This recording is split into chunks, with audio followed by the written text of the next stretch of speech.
Right, welcome back to Just Another Solar Podcast with Luke Beattie, that's me. And big news flash, this is episode number 100 and also the first one of the year. So welcome back. I hope you had a great break and we're ready to do it all again. And g'day, Carl Jensen, how are you? I'm good, Luke. Coming to you from not so sunny Bairnsdale, where it's been horrifically windy, raining, and parts of Victoria getting washed down the river with cars and stuff. It's all very exciting. It's almost biblical, right? We've gone from bushfires to floods. It's you think something funky is going on with the climate. The backyard's covered in burnt leaves that were blown over a few days ago, which is pretty hectic. You're like, that could have been bad. Yep, definitely. And g'day, Jess McPherson. Welcome back. Hey, mate. The break went by in a blink. Jeez Louise. Well, that just goes to show, doesn't it? How many phone calls did you get from customers during over the your break? Holiday? Yeah. I didn't count. Too many. Too many. We're I wouldn't even want to. It's going to depress me to try and backtrack.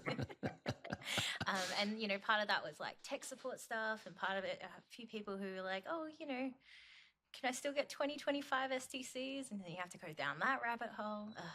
And what about friends and family? It's a bit divided here. My opinion is that friends and family can be the hardest customers to deal with. It depends. I definitely talk to a lot of people, like, you know, at surf and barbecues and things like that about it all. But I'm not lead generating too hard. Maybe I should be, but I've just got too many emails to answer. I'm not really looking for work right now. Yes, and industry legend Nigel Morris, welcome back. G'day, mate. G'day, everyone. Nice to be back. First week back for me. Great break. Lots of time just hanging out. I live near the beach, so, you know, got in the water a lot and, made the most of that. Got the camper van a bit. Did about, I think I got to 37 odd jobs when the list was cleared. Some big ones too. So, you know, a bit of fabrication. Cool. Great break and back this week. And, you know, it's like I never left. It's just back into it. So what's on for the SEC high level? What's brewing there? Well, I guess there are three primary things if I sum it up. Number one, of course, events. We've got a massive array of events that we're coordinating next year, and campaigns and media stuff and announcements that will roll on. And there've been two in the last week, one today, in fact, which was about the recycling and stewardship stuff, which is huge. We've got a big team who've been really active on that and really excited about that. We've also had an announcement about our involvement in some international stuff and being appointed to a panel with DFAT, which is awesome. And then all the day-to-day stuff of just keeping the machine going. And we're in planning mode. You know, we've got board reports due. It's just regular good times. But the big announcement today, which you just mentioned, was $25 million from the federal government for a solar panel recycling scheme. So have you got more details around that? Yeah, in a nutshell, it's sort of phase two is the simplest way to describe it. We did phase one about a year ago now. We've had a team of people working. That was a Queensland one, wasn't it? It was Queensland focused. You're exactly right. We did a small pilot trial up there, recycled 25,000 panels, tested the models, understood the logistics costs, worked out. The logistics is the biggest problem, right? It's the single biggest problem with getting panels back. And I actually went through this because I've got some old panels myself. So I contacted a recycler while I was on Holes and said, hey, I've got these old solar panels and some racking and an old battery and I want to recycle them. How do I do it? What will it cost? Blah, blah, blah. So I've gone through the process myself. It's really tough for recyclers. Really, really tough. And so this is just a blessing. Any money is a blessing. Support for the industry and to get it up into phase two is great. What this part means is now we can scale it up, right? And it gives all the people who are backing the, half a dozen or a dozen recyclers that are out there trying to break into this space, it gives their investors confidence, it gives them confidence, it gives everyone confidence to go, okay, we're going to get something rolling. And we do it at a larger scale nationally. And, we're really hopeful that there'll be more to come. What do you envision, Nige? Like, I'm Yep. picturing, like, you know, right now, the only example that comes to mind is like a Powerwall 3, you send the shells back, right? Like the packaging goes back. So it's like the truck drops some off and picks some up. Is that kind of how you see it? So we're only talking about panels, PV Yeah. at the moment, right? I want to be clear about that, although we're very, very aware of the battery issue. Luckily, here's the simple version. There are, potentially millions of solar panels that we've got to address. And there are potentially maybe thousands of batteries in rough terms, right? So when you look at the scale of the problem, you go, we've got to deal with PV first. Let's get that rolling. We've done the pilot. Let's go to the next phase. And it's all about the logistics. It's where can I get depots? How can I subsidize the transport costs? And how can I coordinate with all the people in the ecosystem so that they feel confident and they'll build their infrastructure out to be actually able to recycle it and to collect it, to take it. And they need feedstock. They all want feedstock. So getting the feedstock to them is the key. So we've got a couple of years to roll that out and try and get that ready to go, okay, now there's a levy or whatever it is that just pays for it on an ongoing basis, right? Which we've discussed a few times. There's a mention of up to 100 collection sites nationally as part of this pilot scheme. Yep. So that would, rather than having to ship panels, let's say in WA, using that example, the nearest plant that's going to be capable of, decommissioning solar farms and the like is on the East Coast. So if we're talking over 100 sites, that's there. And also, if you want to get nerdy about it, the different ways they're recycling them. Some will mill all of the panel. Exactly. Yeah. And then you have PV Industries has an interesting way where they take the frames and J boxes and then they put the panels through a separator. So the back sheet, the cells and the glass separates all that out. So like you said, Nige, to scale anything and to get the scale that's going to pay for itself, they need the feedstock. They need the throughput. That's right. And then they've got to negotiate the deals with all the off-takers of all the elements that come out of it, the copper, the silver, everything else, right? So there's a sort of an equation that you have to get right. When you know you can get the feedstock in at the right price, then you can go negotiate the minerals that come out of it and the resources that come out of it. And this is the great news about this, is there are great resources that we can get out of it, and they're really valuable. So, this is stage 2. Stage 3 will be the levy. The way it's going to work in real terms, Jess, is pretty simple. Is there's going to be, like I did, right? I jumped on a website over Christmas. I went, I want to recycle my gear. How do I do it? They came back to me with an email, said, well, come pick it up for $120. So that's my old solar array, my old battery. So I could make a decision, well, do I want to drag it there in my car or my trailer or do it myself, which an installer could do? Or if they go, no, I'll do a deal with the customer and I'm going to include the $100 or whatever it is for a van or a truck to come around and collect it all. Now, doing that with a battery is about 5 or 6 times the price because it's dangerous and it's big and it's heavy. Dangerous goods. It's dangerous goods. I had first-hand experience with doing that last week. So I thought you were going to bury them. Last episode, you were burying them all. No, so I scored a Powerwall 1, and it turns out it wasn't covered under warranty because it was not communicating to the internet for a long period of time. The inverter had failed and taken out the battery. So, of course, Tesla said, not our fault. Our battery was fine before that inverter failed and stuffed it. And it ended up costing at least $500 to get rid of it. I thought I'd be able to salvage the battery modules out of it, which are the same as what's fitted to my Model S.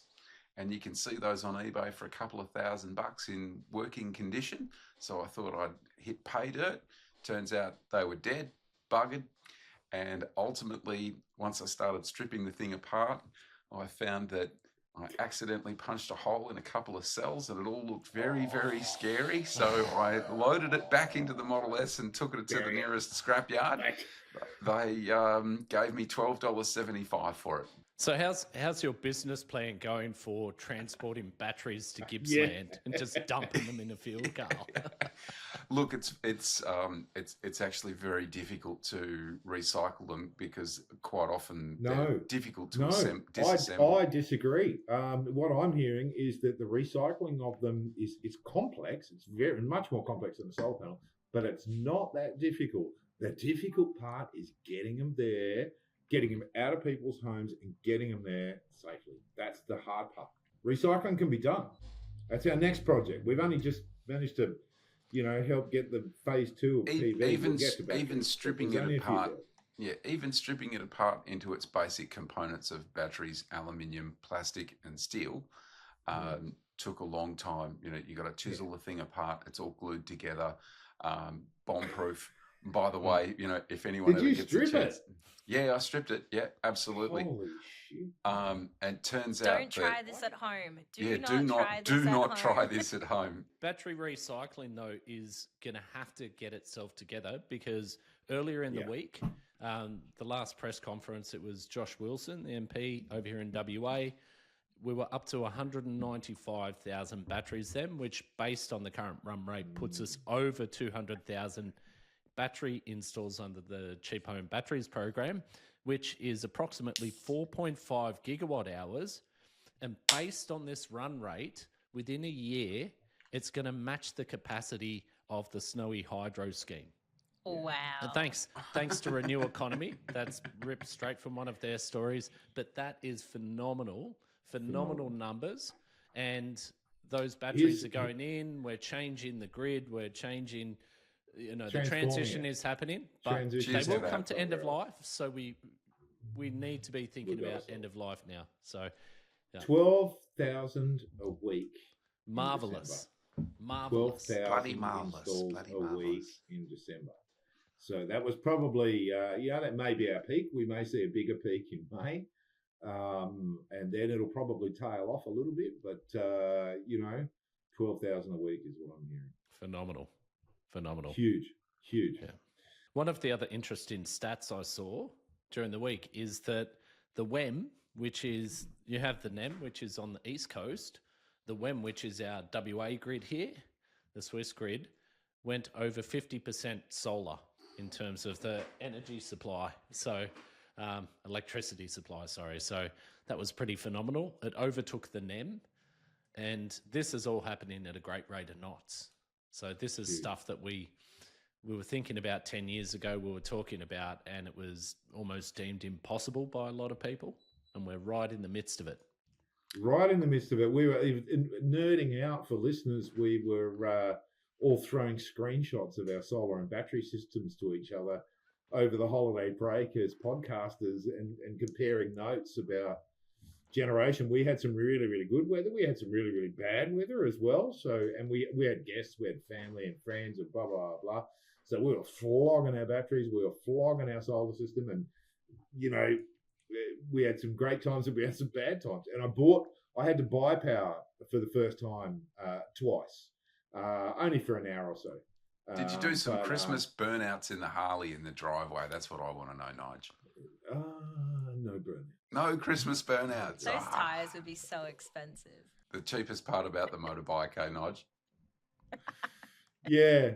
No, I did get out on the bike a little bit, but the worst thing actually is my youngest child. I got 3 kids, and my youngest just turned 18 just before Christmas, and then also the other day got his license. So Rafi, be safe out there. I know he loves the show. He listens quite often. He's a good critic. When I've been driving, because I had to do 130 hours of L-plate driver training with him over the last 2 years to get him there. So we spent a lot of time listening to the podcast. I think that's like the jelly bean jars. So if you put the 120 hours into instructing him, you should be able to redeem that as designated driver hours. Trust me. It started on day one.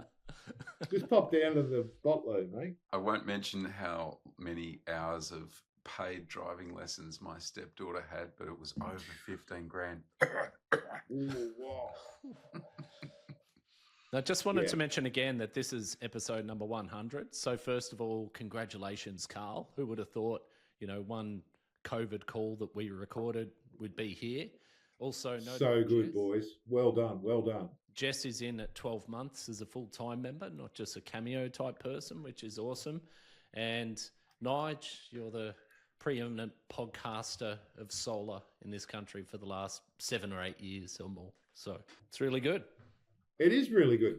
It's good we picked you up when you got dropped, Nige, from the other one. That's right. I was lucky.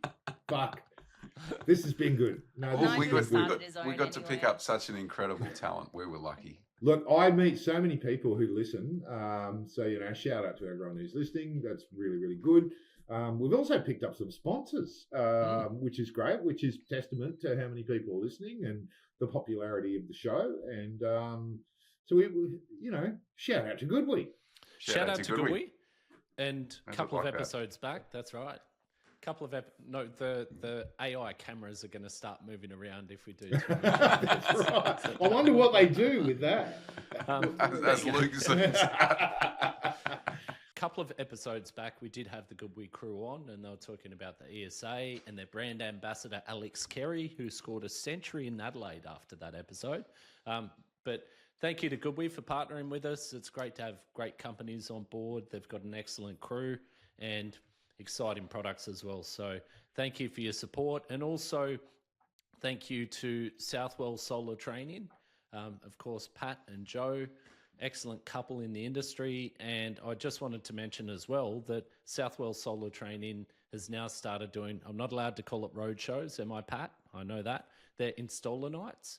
So there's one announced for Melbourne on the 25th of Feb and Wodonga on the 4th of March.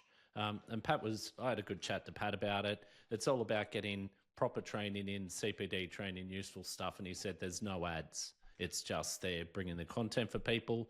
And he's got a fair amount of support to do it because others do it well. But also Southwell Solar Training, of course, has been a sponsor for us coming to the end of last year. And we do have some costs involved in running this podcast, so it's the support of people like Southwell Solar Training and now GoodWe, of course, one of the market leaders getting behind us. We're really grateful. So thank you to the crew. And on that note, Thanks. I feel like Giles on Energy Insiders or Solar Insiders. We're actually going to throw to a message from our sponsor. G'day, it's Alex Carey here. The new GoodWe ESA home battery is here and it's a game changer with leading performance and safety features.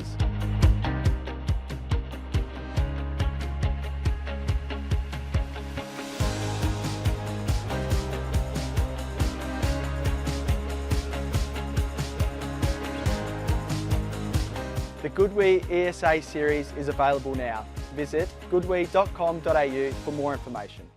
I feel professional. I feel like we've come a long way because we've got such a prestigious sponsor such as GoodWe. So thanks for being on board, guys. And our guest today is a really interesting one, Carl, or Carlos. We've got Carl and we've got Carlos. We quite often call Jensen Carlos, so it's a bit confusing.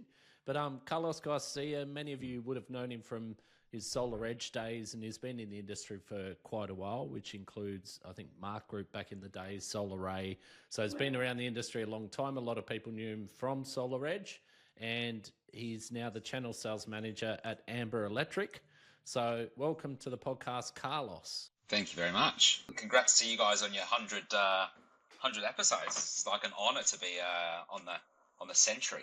I always try and pick our guest and try and think of which celebrity you match, and I think it's Kramer. Kramer. We've got a poster of Kramer in this house. Kramer's cool. He's a legend. That's a good one. Yeah, I'll take Kramer. That's I think I'd take that as a compliment. There's absolutely. a lot worse, and it depends on my hair day. Was Kramer was that the Mark Group days, or was that the Solar Edge days? Well, we were joking earlier. At least you got hair, Carlos. Again, I didn't want to bring it up then. Necessarily. Hey, look, I'm just happy to not be alone in having hair. This is a nice change of pace. Oh, wow. Wow. As I say, grass doesn't grow on a busy street.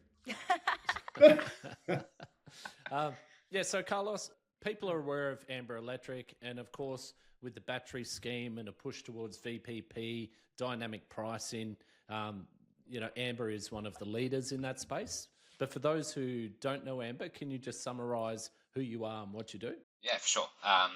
So I guess Amber Electric is a full Australian retailer. We have a full retail license. We do things a little bit differently in that we are a subscription-based model, and the only money we make is through the subscription. Everything that you see on a standard bill, we pass through at cost. So there's no markup on the kilowatt hours that you use in your house. And I guess within that subscription, we also do battery optimization, which is what a lot of people in the industry know about Amber as the market leader in the space.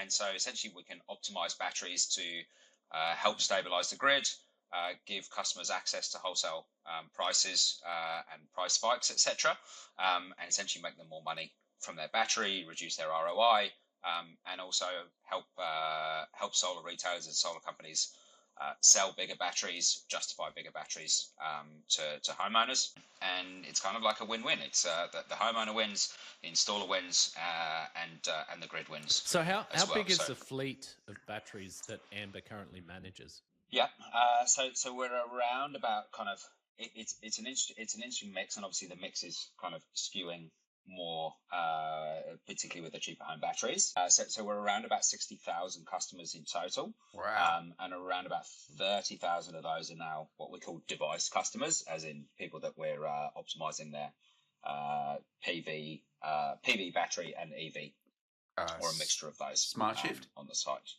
Smart Shift. Yes.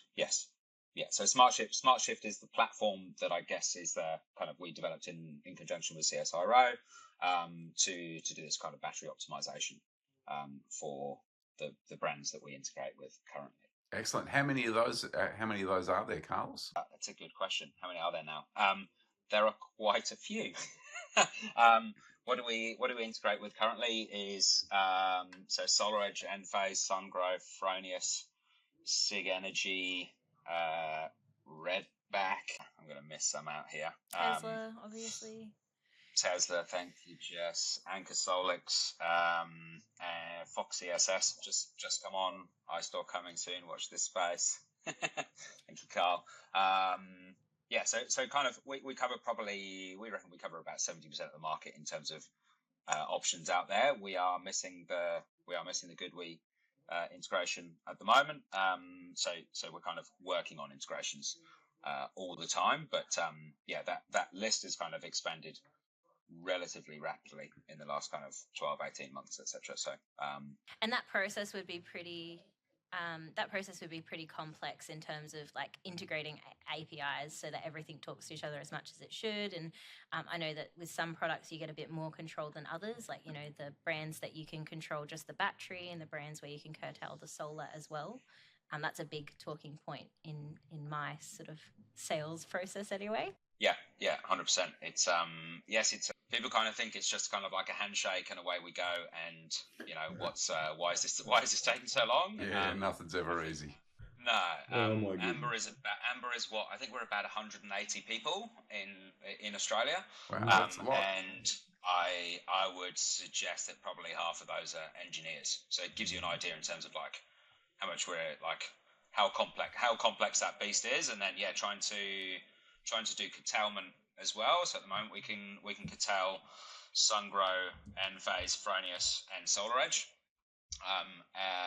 And outside of that, it becomes challenging for us. So again, another layer of complexity, and then you throw EVs into there, you throw eventually vehicle to grid into there, and then you throw dynamic exports, flexi exports. You're just like It gets tricky. It's you miss Catch off your list, and I know you guys have got an integration with Catch that you've had over the years. My old buddies and friends down there, and that ecosystem was my former world, as you know, Carlos, and so hard that integration stuff. It's great that you guys are continuing to chip away, because the breadth of that coverage is what makes life easy for everyone, right? Yeah, and it certainly it opens up more opportunities for more customers to participate in wholesale markets, and obviously, you know, it's a changing market in terms of the products that are out there, products coming into the market. It's wild. Is it ever?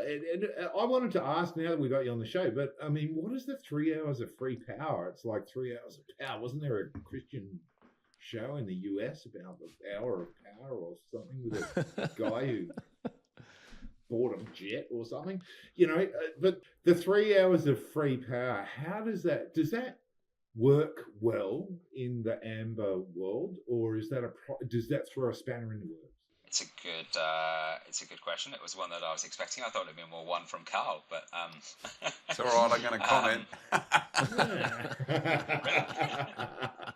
Do you want to go first, Carl, and I'll? So I've got 27 kilowatts on the roof and a 15 kilowatt hour battery, of which I use 10 kilowatt hours on average a day over the last 12 months.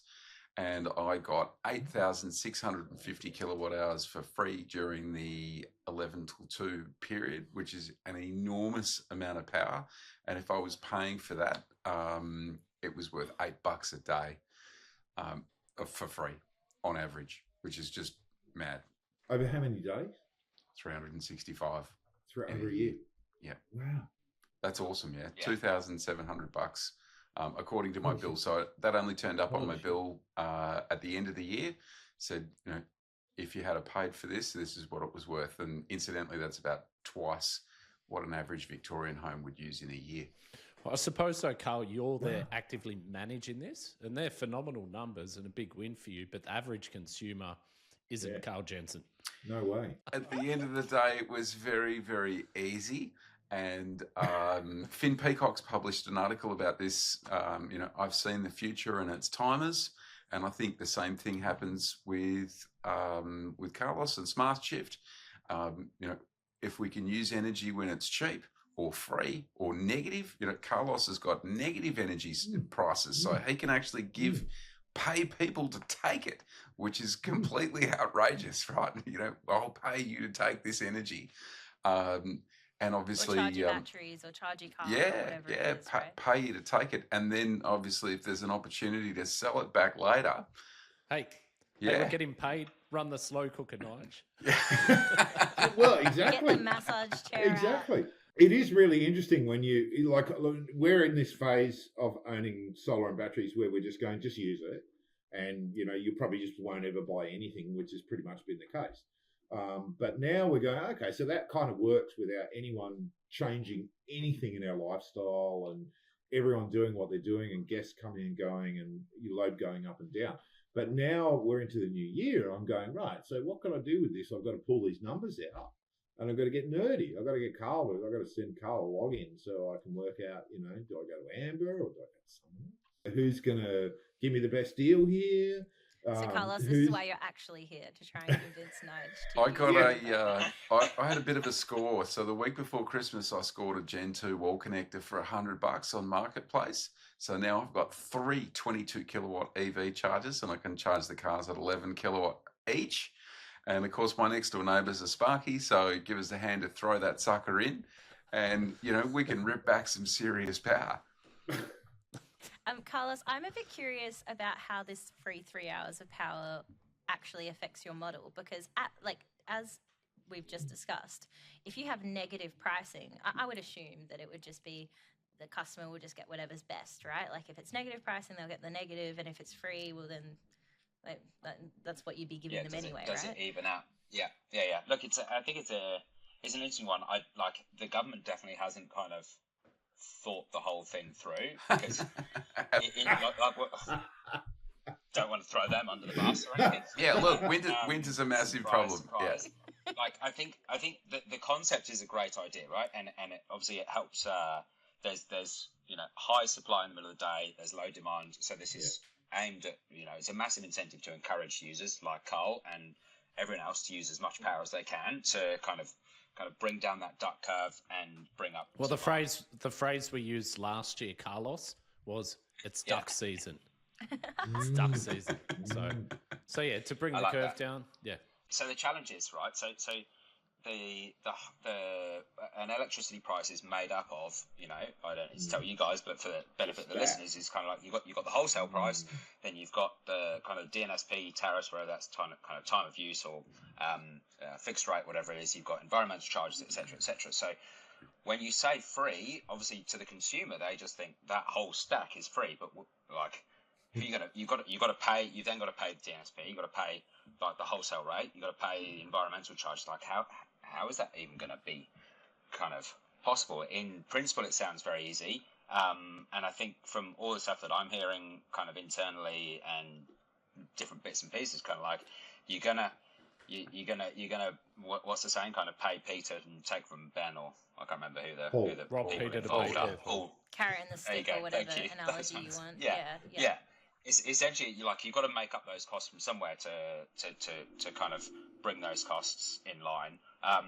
I think it's a great idea for renters. It's a great idea for people that don't have solar. It's, in my opinion, it's maybe shaping towards moving away from, for the cheaper home battery scheme, you've got to have panels on your roof to install a battery and get access to that.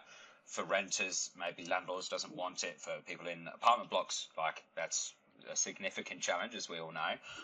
So this kind of opens up basically you're using solar power to charge your battery in the middle of the day for free, in the same way that people who are lucky enough to own a house and have solar on the roof be able to charge their battery for free. So it's cool from that sense.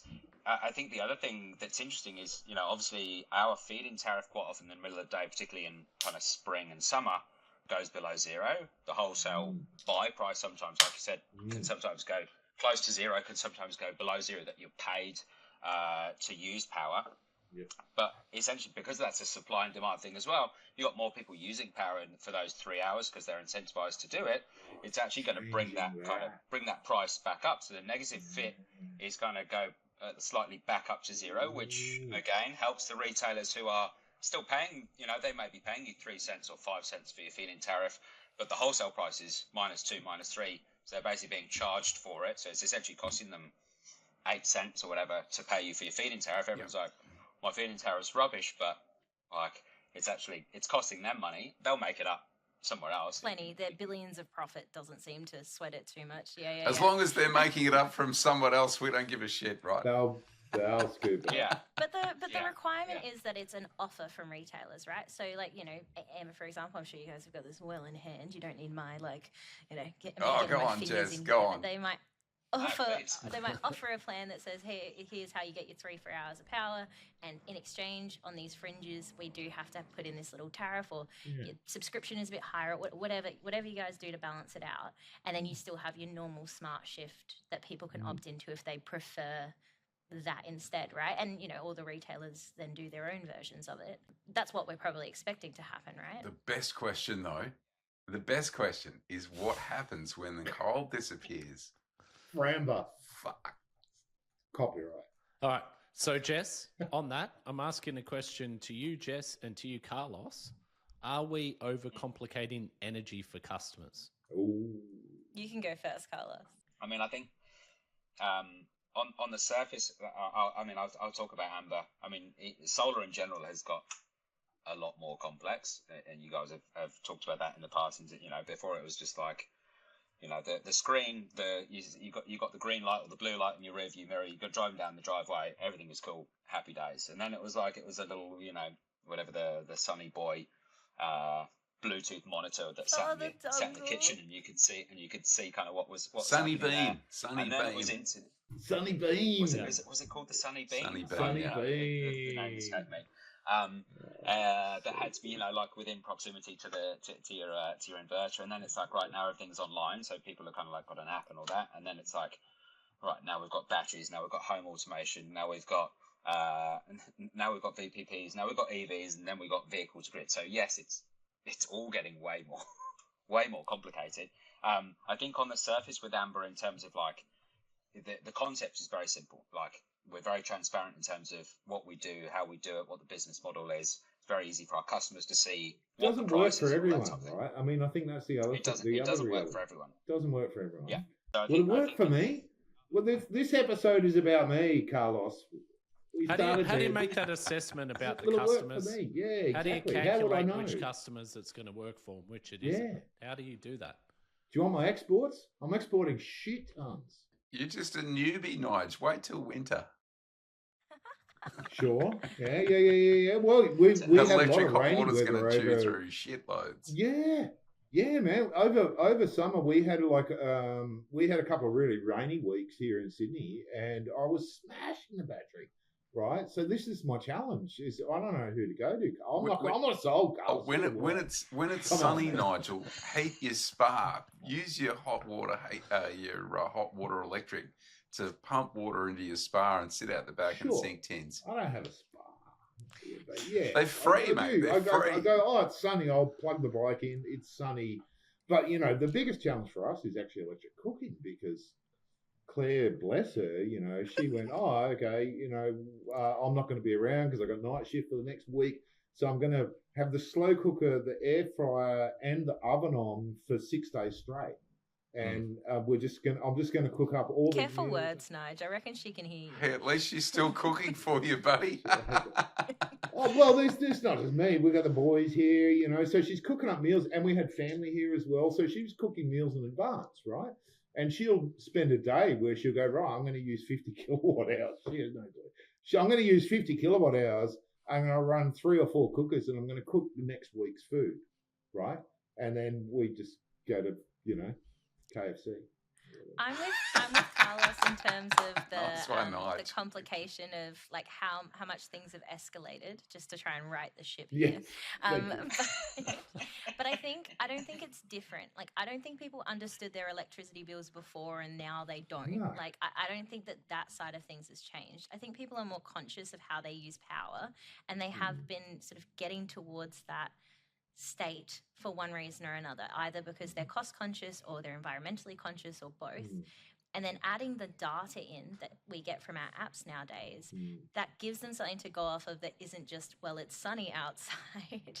And so that definitely changes the scheme of things. But I don't know, I think like Amber and you know, other VPPs and, you know, your Glowbirds and your things, other people who are trying to work in this space are allowing the people who do want to make it complicated to make it complicated. Like if they want to, you know, if they're into it. And like I have customers who are like, it's like trading the stock market. Like I sit, you know, I sit there with my cup of coffee and I plan out my day and look at when the spot prices are going to be and set reminders and the app tells me and they're stoked. They love it. What I get, Jess, is, hey, Carl, I know you told me that I only needed 10 kilowatt hours, but I bought 42. And what the fuck am I going to do with the other 32? Because I can't use it. And I say, you need to get onto Amber and you need to give it away for half what it cost you to store it. Winning. Yes. And a PS, Carl, your OVO code does not go in the show notes. But I do think that for people who are like maybe a little bit more dooms preppery or they're a little bit more anxious or whatever, like even people who aren't just trying to get as much as they can out of this rebate, it means for the days they do use 50 kilowatt hours in Nigel's case, right, they can get a bit more storage to cover those days, and then the rest of the year when they're just using 30, I don't know, whatever the actual average number is, they're sorted and they've got a bit to play with if they want to on a program. Nigel needs to lift his game. So the 50 number's just not good enough. We want to see 110s, mate. 110s, 120s. Nobody else lives like you, Carl. Nobody. No one in the world, Jensen. Hey, I'll tell you a funny story there. So I had to go and see a customer in Geelong the other day, and I loaned my charging adapter for the old Model S to someone that was driving their car to Brisbane and lost theirs. So I didn't have the charging adapter. I couldn't charge in Geelong. It was a 40-degree day. So I drove down, drove back. That's a 70% trip. Of course, I left with 100%. Had to charge the car again whilst someone asked me to come out for dinner with a mate from Brisbane. Anyway, long story short, that means that the car and the battery were screaming hot, and the old Model S was getting into the traction control at 60 k's an hour, which is awesome. It's putting down some serious power. Love hot batteries. There you go. Yeah. Now, Carlos, we caught up in Brisbane last year at one of the after-event networking things, and that was a good time. Felons, under the Story Bridge. How much of this do you guys remember? Just curious. Not very much. There's a few interesting stories, but if Costa from Solar Cutters listens to this, and Matt Wilkins, I avoid electric scooters after having a couple of beers these days. So apologies for any confusion or accidents in the past. So Carlos, we were discussing how the secret sauce of Amber is really that software and the engineers and being able to make it all work to take advantage of dynamic pricing and to respond to the networks as they need it. And you were talking about how DNSPs from other countries have approached Amber because you've got this IP. You've got this platform that does it effectively. So how's that all going? Yeah, it's going pretty good actually. What I can talk about is we're licensing the software into the UK with a company called Eon, Eon UK has about 4 million customers in the UK. We're also licensing it into like a smaller, more kind of niche-y green retailer called Ecotricity, who are basically kind of taking the software and essentially trying to replicate what we're doing here in terms of kind of access to wholesale, and have it as I guess within their plans, having it as another option, so you can still do a kind of your standard plans with them, or you can go on to kind of like the Amber vibe and access wholesale and smart shift and optimizing And optimizing the Framber. battery. Don't forget Framber. Yes, The free Amber. definitely. You'll need that in every country, right? Framber, you heard it here. Framber TM trademarked. You heard it here first. All royalties go to Nige. Hold on a second. Also Wait a Jess. second. Oh, me first. So yeah, it's exciting that there's eyes on Australian tech, what we're doing. Obviously, kind of the battery optimization, how far advanced we are in terms of battery, like solar penetration, I guess, in the first instance, and then battery, number of batteries that we have. A lot of eyes globally are on us to see what we're doing, how we're dealing with it, and some really interesting conversations, with different networks, in the US, in kind of Northern Europe, different places. Because it's almost like an accelerated testing for Australia. If we're going to install, at the current run rates, up to 9 gigawatt hours of residential storage that potentially can be managed and controlled. I mean, that's unprecedented. There's nowhere else in the world that's happening. So no doubt they're watching Australian companies, and really great for Amber to be there at the forefront, developing a platform that the rest of the world is looking at, because we've developed, thanks to great policy and an industry is very motivated. We're leading the world in this stuff, and it's great to see that, that's something that it's not just, it's something that we export. Australian smarts, Australian innovation. That's really cool. Yeah, well, we missed the boat on Australian panels and some of the other things that we kind of like probably should have done. But yeah, in terms of like, well, that's a bit contentious. That's a Tindo, bit contentious, Carlos. Hunter Solar Foundry. I'm going to shout out to both of them. We're Nigel very used to supportive make of solar Australian panels. Nigel made solar panels himself. He's done it with his own bare hands. With his own bare hands. In my UNSW and the Suntech thing and all He of that gingerly stuff. laid every cell into every panel. Well, it's a bit Kissed like it and tucked it in. prior to his electric bike and electric vehicles, it was a bit like the Flintstones. He just had a hole in the bottom of the vehicle and Sorry, mate. Full defence for the Australian solar industry. We've got stuff going on.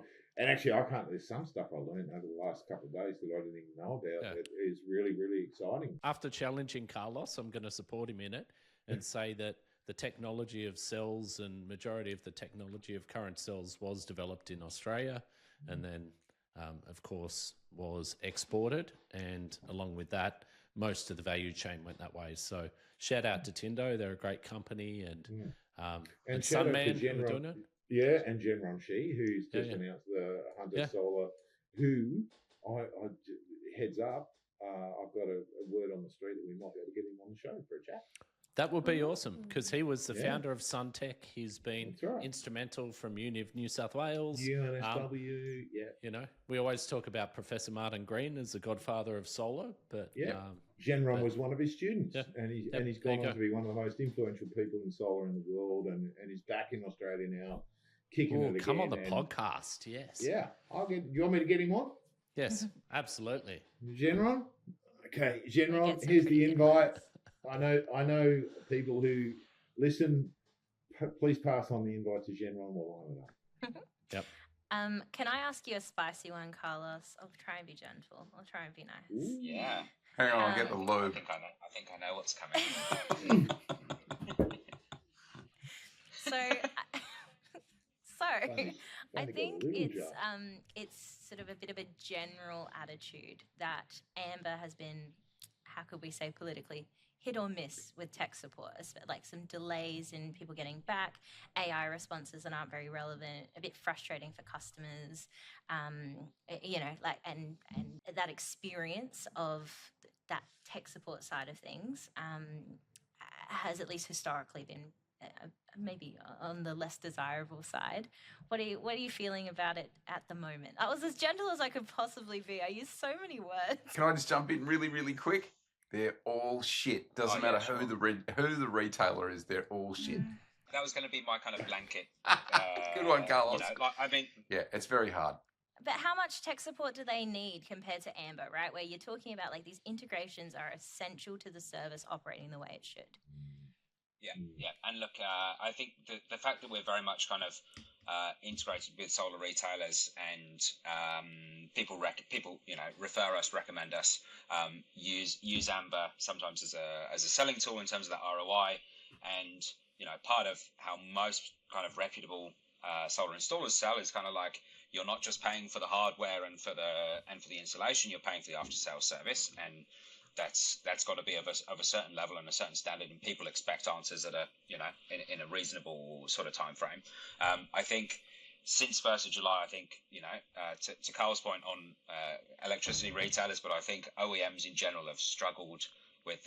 We knew that it was coming, but in general, kind of the uptick has been that great that most OEMs haven't been as good as they could have been, and I think a lot of them are starting to put more people on. We've 5x'd since 1st of July. Like the number of customers onboarding each day is like we've literally went from pre-July 1st to July 1st, and it kind of 5x'd, and it's just it's like a freight train. And I guess to that end, it's the classic chicken and the egg. We knew that it was coming. Did we put more support staff on straight away? No, we didn't. Have we now put more support staff on? Yes, we have. We've now 5x'd our kind of customer support capability, but that takes time to flow through because you put new people on. Anyone that's trained anyone up is kind of like it takes time out of your day, so it's kind of one step forward, two steps backwards. So I guess the long and the short of it is we're not renowned for our customer support. It certainly hasn't improved with the cheaper home batteries rebate, but we are making a lot of steps, not just in terms of putting more people on, but also in terms of looking at processes, how we can smooth out onboarding, etc. So not just trying to kind of, I guess, solve the tickets, but also solve kind of the issues that we have in terms of like the tech and make it easier for people to onboard. And to go for the throat a little bit more. To go for the throat a little bit more this time. I'm so sorry, Carlos. I really like you personally. I really like Amber personally. How many of those new employees are selling batteries rather than solving tickets? Oh no, sorry. That is like our customer support team that has 5x'd. Yeah, if in terms of Amber selling batteries. We can go there because I thought that was going to be question number one from you, Jess, on the spicy questions. I've been holding back. You warmed up. I didn't know that. Are you selling batteries? Since about October, right? Yeah, probably a little bit before that, but it was kind of a little bit more contained. So I guess the thinking behind it, and Amber is kind of like, we're not a traditional retailer. We like to turn things on their heads a little bit, and if you think of a traditional OEM, like people, you generate leads. People come to your website. Hey, I'm looking at getting this. Who can you recommend? And so in the past, we were doing that, and we would hand those leads out to like 8 or 10 partners, strong partners of ours. And I guess in terms of that being how fair that was and how neutral that was, is kind of like so if I'm the homeowner or Jess is selling me a system and she says, "Oh, Amber's really good. You want to check it out." I then jump onto Amber's website. It's a logical thing to do. You go and check out what's happening. Oh, they can. If you're interested in Amber, get a quote here. Well, I'm getting quotes at the moment, so I'll get a quote, and then so I put my details in, and then they send me to Jess's direct competitor down the road in Adelaide, And now I'm like, oh, I'm now getting a quote from Jess's local competitor. And the Jess good is calling competitor. Ben like, what the heck is What this? the What are you hell, doing? Ben? Yeah, exactly. Ben. And it's kind of like, this isn't Ben, cool. This isn't why I was talking about Amber, to get them to buy or get a quote from my competitor down the road. No one wants that. So we felt that in actual fact, a more neutral way was, rather than sending it to a handful of partners, local competitors, if you like, we would do the sale ourselves in-house. We don't go to site. We use subcontractors. We don't kind of market the fact that we are selling batteries. If someone comes to us and they say, we're looking to get a quote, one of the first questions we ask is, are you getting a quote from anyone else? Who is it? If it's one of our partners, we'll encourage them to stay local, use a local installer. They're a good quality installer. Do one. If they insist on getting a quote from us, we'll provide them with a quote. And I guess the key difference here is that if we end up actually, if that customer ends up buying a system from us, buying a battery from us, and you've quoted that customer, if it's less than a 20 kilowatt hour battery, we'll pay you just $2,000. If it's more than a 20 kilowatt hour battery, we'll pay you $4,000. The intention is not to step on your toes, but partially in our defense, a lot of retailers, AGL, Origin, etc., sell batteries, and Previously, as someone who's been and learnt their lessons.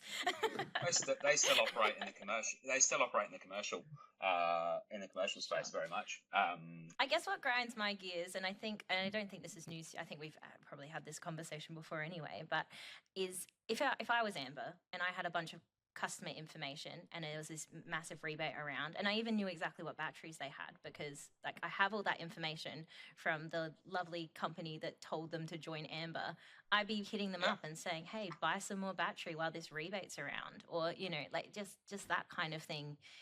And I'm not saying, it's not an accusation that that's what's happening, but that would be a smart business thing for Amber as a company to do.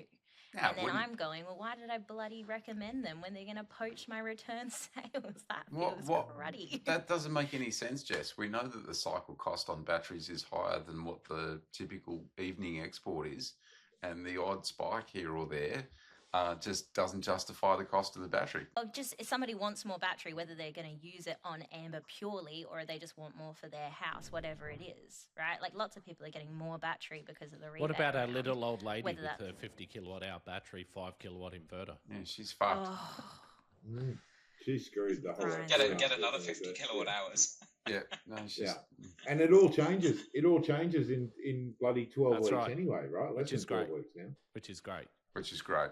Yeah. Because the system sucks. But I think, I mean, to your point, Jess, yes. I mean, I completely understand your concern in terms of you refer a customer to us. It's your customer, but also we have access to their data. And yes, I mean, are we going to market to those customers, and are we going to try and sell them a battery? No, 100% not. Yes, I'm sure we've got some T's and C's and some legal stuff that says that we won't do that. But similarly, I guess OEMs have access to that data. They can market to those customers. Hey, do you want to get another battery? There's a rebate around at the moment. We can send you to a partner, and they potentially do something similar, but instead of sending it back to the person that actually installed it, they send it to your direct competitor down the road, and you're kind of like, what did you just do? I'm not selling your product anymore. So I guess there's a bit of a trust thing there, and hopefully with Amber you've got enough people that you trust, and we're not gonna do that, because we're just shooting ourselves in the foot, because we rely heavily on. Carlos, this is really fascinating, because it is. I mean, I actually, in your defence, I can see that you guys are just trying to fit into a market that's very dynamic and very competitive, and you've got to make a cut, and you've got a really cutting edge model. So, shout out to everyone at Amber for what you've built, which really is quite innovative and clever, and you're trying to make it work for as many people as you can. So that's really, really cool. But in the next, this sounds like a shit sandwich coming, doesn't it? It's no. Something really nice, and then here it comes. He's ready for the whip. I'm just wondering where this takes you, right? I'm just wondering where this takes you, because in the next year, right? In a year, not even, in 6 months, we'll have not even 9 gigawatt hours. We'll have 10 gigawatt hours by June 30, right? Probably. By the end of the year, it'll be 12, 14, whatever it is. Huge number. We're changing the dimensions of the entire energy market. In fact, not us. All of you out there sweating it out on the roof, not having a holiday until February 19th, you're the ones who are actually making this happen. And all the sales guys, the Jeff McPhersons of this world who are slamming 50 kilowatt hour systems for, 5 or 6 grand out the door every day. We're going to be in a different world, in a very, very different world in 6 or 12 months. And I actually, my question to you is, I spoke to someone highly influential and intelligent, way more than me today. And the topic of lots of topics came up. I didn't talk to you today, Nige. Energy. No, I didn't. What get about to you, Greenland, Carl, today. Nige? Did Greenland come up? The point is, right, VPPs and energy trading is still a software space. It's a communication space. It's a messaging space. It's a highly complicated regulatory space. It's going to change when 3 hours of power comes through. We're going to get, an additional 10 gigawatt hours of battery owners on there in the next 12 months. Where are you going to be in a year is what I want to know. I could have worn my amber hat that says shifting Australia to 100% renewables, which is the mission statement of Amber, and that's really where we want to get that. And I guess in a way, does that mean that we're eating our own lunch? Because yes, all of these home batteries coming online, be great if we were getting kind of more of that market share. Certainly, the share of VPPs, traditionally they talk about kind of like a 12 or 13% was kind of like the share of batteries that VPPs were taking collectively, and that's now we estimate that sitting at around about kind of 25%. We reckon we're probably taking up around about 15% of that. Yeah. 25%. So the uptake is higher than it has been, and that's beautiful because of certain incentives, certainly with reps in South Australia, best to rebate in New South Wales, and WA, and potentially you guys in vehicle WA? Queensland. No, we're not. No, we're just, it's not a contestable market in the retail space, Nige. There's a threshold, so you need to be a certain consumer. Above the threshold, it's contestable. North Queensland, everywhere below forget that, it. NT, forget it. I'm just going to WA, pause there forget it. because time is marching on. And you mentioned the rep scheme. Sorry. You mentioned reps in South Australia, Carla. So I'm going to throw to Jess for a quick explainer of what that is and where it's up to at the moment. So it's super duper briefly. Reps is a program that's incentivized people to join virtual power plants in SA. So having your battery that's compatible is half of what you need, and the other half is being on an appropriate program like Amber and a good few others. If you've got the right combo, you can get a bit of a cashback from the state government. It's managed by Mac Trade Services. Shout out to those good guys. And we should have known on the 1st of January what the rates would look like for this year, and we still don't.